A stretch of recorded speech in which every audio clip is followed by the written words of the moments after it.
Hoje vamos estudar mais 2 profetas menores.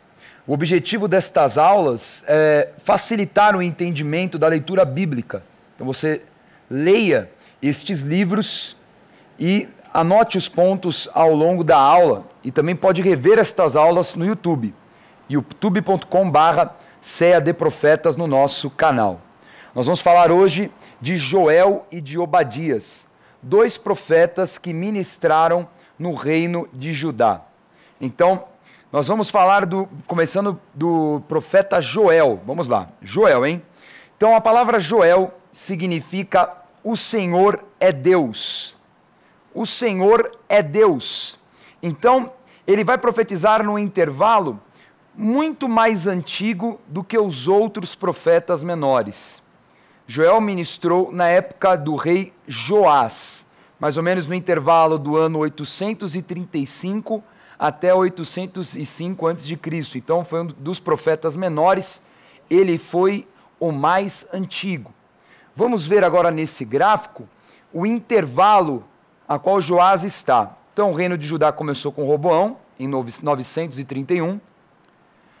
Atalia vai usurpar o reino de Acasias, e Joás, muito menino, vai assumir o reino em 835 e vai ficar até o reinado do seu filho em 796, chamado Amazias. Muito bem. Então este é o momento histórico que se enquadra o profeta Joel. Vamos começar lendo o capítulo 1 deste livro muito interessante, um livro que aponta para o juízo final. Vamos lá. Vamos lá, Joel capítulo 1. O que deixou o gafanhoto cortador, comeu o gafanhoto migrador. O que deixou o migrador, comeu o gafanhoto devorador. O que deixou o devorador, comeu o gafanhoto destruidor. Cortada esta da casa do Senhor a oferta de manjares e a libação, os sacerdotes ministros do Senhor estão enlutados. O campo está assolado e a terra de luto, porque o cereal está destruído, a vide se secou, as olivas se murcharam. Promulgai um santo jejum, convocai uma assembleia solene, congregai os anciãos, todos os moradores desta terra, para a casa do Senhor vosso Deus, e clamai ao Senhor. Ah, que dia! Porque o dia do Senhor está perto e vem como assolação do Todo-Poderoso. Então, o versículo 15 dá a frase-chave do livro de Joel. O dia do Senhor está perto. Se refere ao juízo que Deus daria ao reino de Judá. Ainda que a causa principal da destruição do reino de Judá foi o reinado de Manassés, que virá muito depois de Joás, Deus já está falando o que vai acontecer no futuro, que aquele reino seria julgado. Por quê? Ele é eterno. Ele sabia que haveria estes tropeços. Então nós vemos aqui Joel pronunciando algo que aconteceria 3, quase 4 séculos depois dele. Olha só o poder que a palavra profética tem. Uma palavra que cruzou quase 400 anos e se cumpriu. Esse é o poder da palavra. O que nós ligamos na terra está ligado nos céus. O que você tem feito com a sua palavra? Agora, a palavra de Joel fala sobre gafanhoto e dá um exemplo aqui de 4 tipos de gafanhotos. Existem estudiosos que falam que são 4 espécies diferentes de gafanhotos. Há uma outra teoria mais aceita que o profeta se refere aos estágios de evolução de um gafanhoto, desde que ele é uma larva, né, uma lagarta, vamos colocar assim, até chegar a ser um gafanhoto completamente desenvolvido, um gafanhoto forte. Então vamos imaginar essa imagem que o profeta está tendo de uma nuvem de gafanhotos destruidora. Olha essa imagem, isso foi gravado em Madagascar. Para você ter uma ideia, como é uma nuvem de gafanhotos. É literalmente uma nuvem. E ela cruza quilômetros e quilômetros. Então imagine o profeta observando esse fenômeno acontecendo ali na Palestina, o que não era raro. era um fenômeno comum. Um fenômeno que normalmente os gafanhotos eles se desenvolviam no Sudão, que fica no sul do Egito. Eles subiam cruzando o Egito até chegar à região da Palestina, onde o profeta se encontrava, no reino de Judá. É assustador. E esses gafanhotos destruíam completamente a colheita, toda a parte agrícola era completamente assolada. Imagine o desespero das famílias que trabalharam para ter o alimento e de repente vem esses gafanhotos e destroem completamente a plantação. Terrível. Por isso que o gafanhoto vai ter essa imagem da miséria, do roubo, da destruição. Então, o profeta ele vai falar no versículo 4 dos 4 estágios destes gafanhotos, ministrando através disso um contexto espiritual. Veja na tabela. Então, o primeiro estágio é o estágio chamado cortador, que em hebraico é gazan. Qual a característica? É quando o gafanhoto ainda é uma lagarta, sem asas. Então ele vai cortando mesmo as folhas, ele vai cortando os caules. Depois vem Arbe, que é migrador. Quando ele se desenvolve, ele passa a ter as pernas desenvolvidas, então ele passa a ser saltitante. Então ele vai saltando de uma planta para outra e também já está no seu estágio de procriação, de se multiplicar e colocar dentro da planta os seus ovos. Daí vem o estágio Yezek, que é o devorador. Já um estágio de um gafanhoto jovem, que vai devorando brotos e folhas. E o estágio final do gafanhoto, quando ele já está grande, forte e é voador, que é o chassir, que é o destruidor. Interessante, né? Então ele faz essa comparação na forma como vem o ladrão destruir a vida financeira de um povo que não era fiel. Um povo que vivia a miséria em virtude da idolatria. Aonde tem idolatria e feitiçaria, sempre vai ter miséria. E o alerta do profeta é esse. Quando andam na idolatria, habilitam o gafanhoto. É um símbolo de um espírito destruidor da área financeira e que promove não só a miséria momentânea, mas uma miséria que ainda virá e que também vai se multiplicar. Por quê? Porque o gafanhoto, no seu estágio procriador, ele coloca ali nas plantas os ovos. Aqueles ovos vão nascer, vão se desenvolver e vão ter mais gafanhotos. Então muitas pessoas não entendem, por exemplo, a questão do dízimo. Por que eu tenho que entregar o dízimo? Por causa do devorador. Porque é um momento em que, na procriação, ele deixa dentro do caule mesmo, dentro do toco da planta, os ovos. Então a pessoa acaba vivendo um ciclo de uma miséria em cima de miséria, de assolação em cima de assolação. Por isso que essa figura do profeta é muito eficiente para explicar a ação do espírito ladrão, um espírito que rouba a vida financeira. Em contrapartida, ainda que no capítulo 1 e parte do capítulo 2 ele vai falar de juízo, ele também vai falar da profecia de restauração. Os livros dos profetas menores sempre têm isso. Deus faz o juízo, mas ele também é misericordioso e trará a restauração. Vamos ler então o capítulo 2.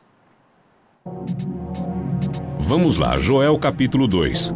Sabereis que estou no meio de Israel e que eu sou o Senhor, vosso Deus, e não há outro, e o meu povo jamais será envergonhado. E acontecerá depois que derramarei o meu espírito sobre toda a carne. Vossos filhos e vossas filhas profetizarão, vossos velhos sonharão e vossos jovens terão visões. Até sobre os servos e sobre as servas derramarei o meu espírito naqueles dias. Mostrarei prodígios no céu e na terra, sangue sangue, fogo e colunas de fumaça. O sol se converterá em trevas e a lua em sangue, antes que venha o grande e terrível dia do Senhor. E acontecerá que todo aquele que invocar o nome do Senhor será salvo, porque no Monte Sião e em Jerusalém estarão os que forem salvos, como o Senhor prometeu, e entre os sobreviventes, aqueles que o Senhor chamar. Então nós vemos no texto aí uma profecia para o Novo Testamento. Ele fala sobre o derramar do Espírito Santo. Então o profeta, que ainda que fosse o mais antigo, foi aquele que mais apontou para manifestações depois de Cristo. Cristo veio para um sacrifício, para trazer depois da ressurreição a salvação e a purificação dos pecados. Daí vem o Consolador, que é a palavra paracleto em grego, que significa o quê? A função do Espírito Santo de continuar o trabalho de Cristo e de convencer o homem do pecado, da justiça e do juízo. Então ele fala sobre este derramar. Ele vai falar, é claro, no capítulo 3, sobre o vale da decisão, sobre detalhes do juízo final, assim como o profeta Daniel, o apóstolo João, mas ele vai falar de algo um pouco mais recente, que é o derramar do Espírito Santo manifestando dons espirituais. Dons que estão narrados, por exemplo, na segunda carta aos Coríntios, na primeira carta aos Coríntios, capítulo 12, também em Romanos 12, a própria manifestação em Atos, capítulo 2, com línguas de fogo, depois o dom de curar, o dom da sabedoria, assim por diante. Exatamente esse momento da sucessão de Cristo através do Espírito Santo de Deus. Vamos ver o próprio Cristo falando desta palavra de Joel em Atos capítulo 1. Vamos lá, Atos capítulo 1. Respondeu-lhes Jesus: Não vos compete conhecer tempos ou épocas que o Pai reservou pela sua exclusiva autoridade, mas recebereis poder ao descer sobre vós o Espírito Santo, e sereis minhas testemunhas tanto em Jerusalém como em toda a Judéia e Samaria e até os confins da terra. Então você vê a palavra de Cristo antes de ser assunto aos céus, falando aqui para eles, virá o derramar do Espírito Santo sobre vocês e vocês serão as minhas testemunhas. Ou seja, para que eles fossem eficientes no processo de evangelismo, fundamentação e expansão da igreja, eles iriam precisar dos dons vinculados ao Espírito Santo de Deus. É a palavra grega, né, de se encher, pneuma. Pneuma como pneu mesmo, né? Vem pneumático, o pneu do carro, o pneu da bicicleta. Então é estar cheio desse sopro, dessa vida. Exatamente por isso que quando começa o livro de Gênesis falando da criação, fala que o Espírito de Deus foi soprado e deu fôlego de vida ao homem. É esse mesmo Espírito que eles vão precisar para poder levar essa vida e vida abundante, não só aos judeus, como também a todos os estrangeiros e povos da terra. Agora vamos falar sobre o livro de Obadias. Diferente de Joel, que foi o mais antigo, Obadias foi o último dos profetas menores neste momento do reino dividido. Então ele vai trazer uma palavra após a destruição da cidade de Jerusalém. Obadias significa em hebraico servo de Deus. E ele está num momento terrível, porque ele acompanhou a destruição de Jerusalém, ou seja, ele era contemporâneo a Jeremias, e ele vai falar também após esta destruição. Veja neste gráfico qual momento é esse na cronologia dos reis de Judá. Começou o reino de Judá em Roboão, em 931, vão passar praticamente todos os reis.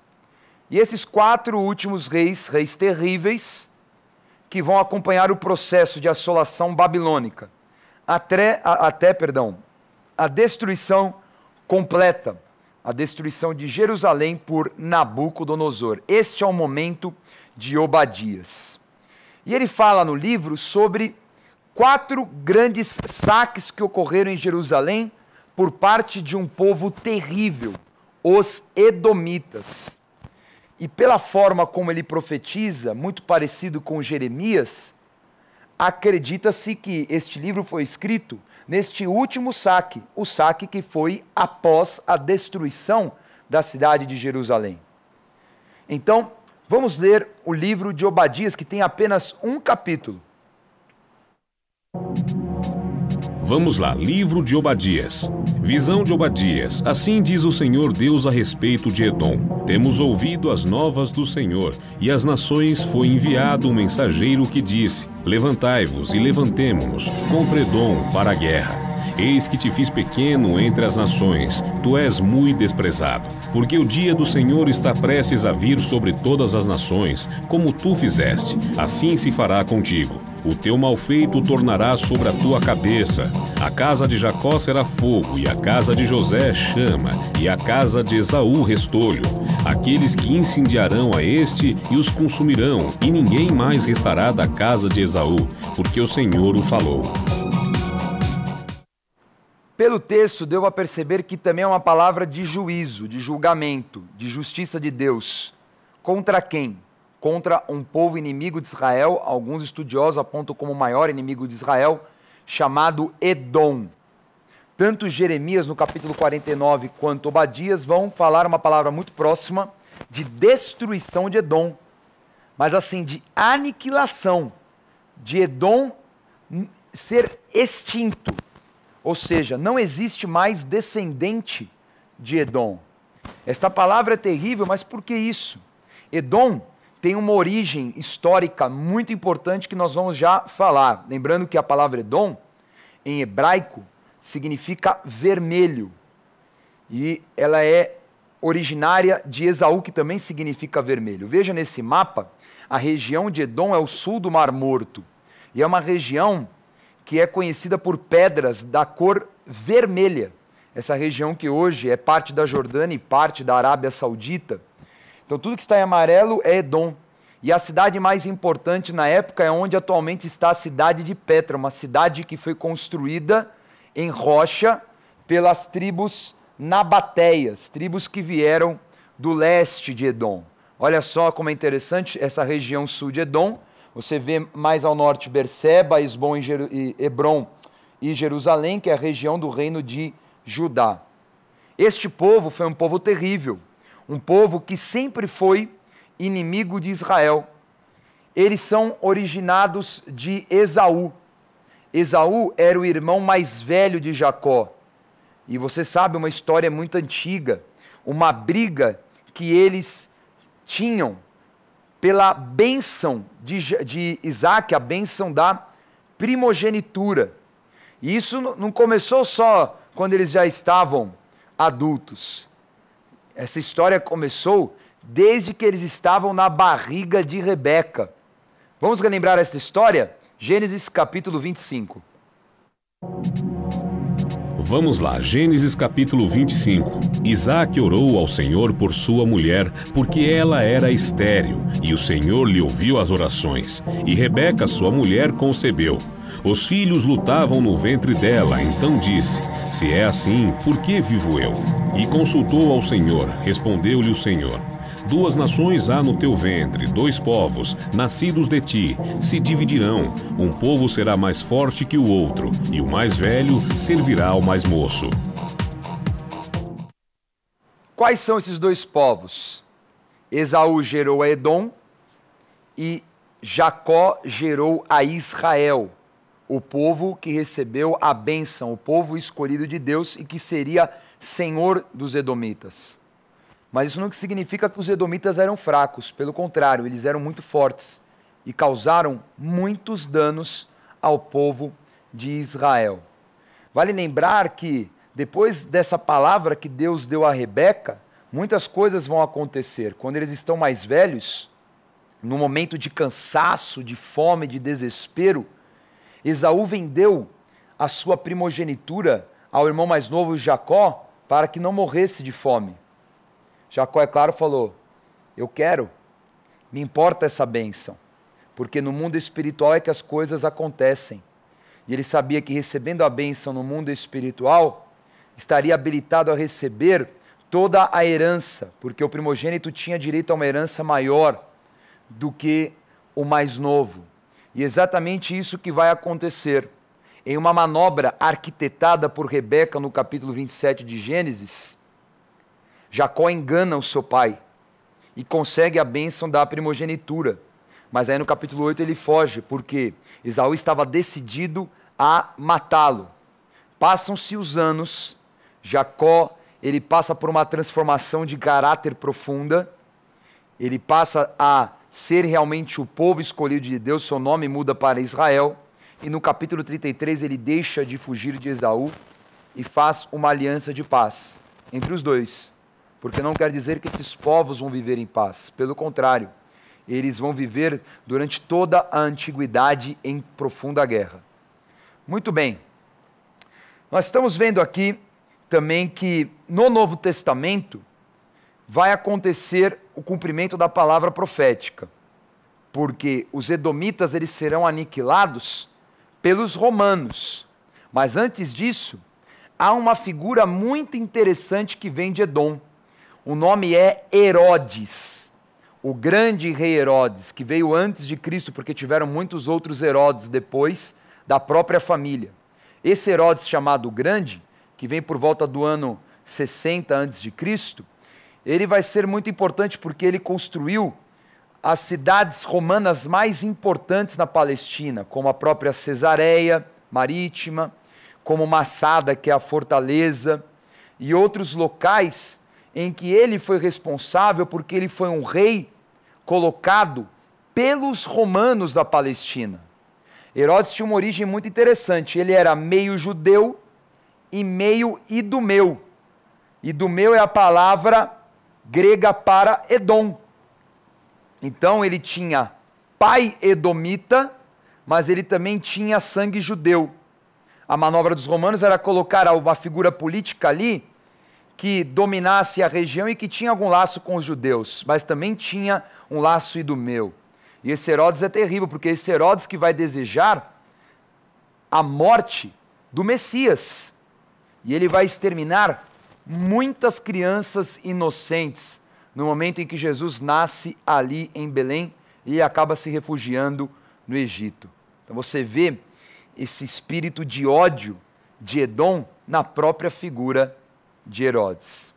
No ano 70 depois de Cristo, após a destruição de Jerusalém, muitos estudiosos acreditam que chegou a aniquilação dos edomitas. Os edomitas desaparecem da face da terra, cumprindo a palavra profética de Obadias.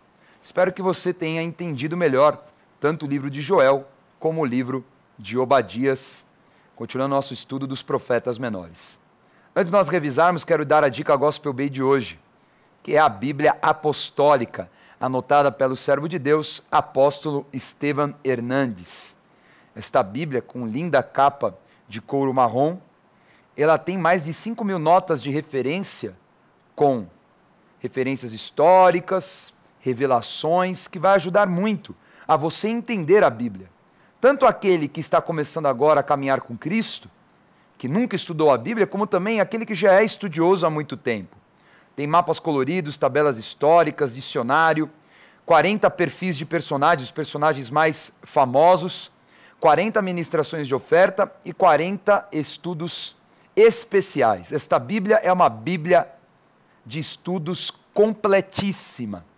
Adquira por um preço muito acessível pelo site gospelbay.com.br ou pelo nosso televendas, olha lá, 3500-1222. Pagamento facilitado, você vai receber com toda a comodidade e segurança no teu lar.